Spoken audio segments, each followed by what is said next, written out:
Hello, Michael here with another development log for Radio General. And as you can see, there are some major changes since last time. I've been working very hard on updating the visuals of the game to have a 2.5D look.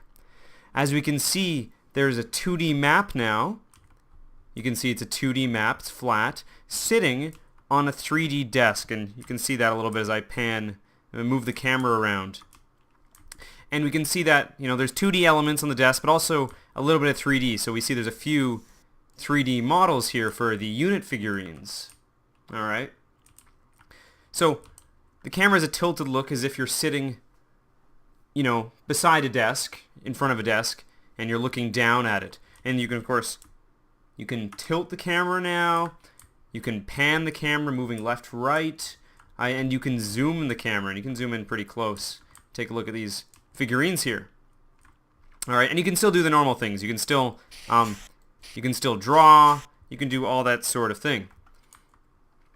So I thought that the combination of 2D and 3D would have a more striking effect. It would make it more, look a lot more like you are just sitting in front of a desk. And so I'm pretty proud of how these unit figurines look. We can see here that you can drag them around, and when you move them, this pushy stick appears out of nowhere to lift them up, which I love that. I think that's pretty neat. And so you have these unit figurines, and what you're looking at right now is the model I'll be using for now for the basic infantry. However, if you want to change what units you have available to you, or at least how you're representing them, you can click here in this little drop-down menu, and you can choose to have different models. We have a little scout guy, an assault fellow with a submachine gun, a guy with a machine gun for a heavy, and we have a sniper. He's lying down. He's got a scoped rifle, and of course a really big tank. And so if you spot enemies and you can figure out what type of units they are, you can update them on the fly to represent what you think they are.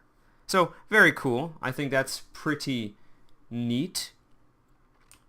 Right now I'm hiding the UI. We can toggle that. So this is what the UI is going to look like for now. Up in the right, I moved the drawing interface up here. So if you click here, we can draw. I've also added some drawing noises. So when you draw, it makes a little noise. And of course, we can erase what we've drawn. All right. Obviously, the drawing noise could use a little bit of improvement. All right. I've also added a game speed controller here. So basically, during slow parts of the game, you can increase the game speed or decrease it as need be. And then here's the game time right here. Apparently I've been talking for 6 minutes, I guess. Something like that. Maybe a bit less. And I moved the radio down here to be more central. Instead of actually sitting on the desk, I decided to move it to the UI so the radio is always in view. And that's just because it's so important to the gameplay. You shouldn't have to pan over to the radio to click stuff. It should just always be in view. At least that's what I'll have for now. So maybe I'll change that. But for now, this is what it looks like. So if we ask them to report the status, here's what it looks like now.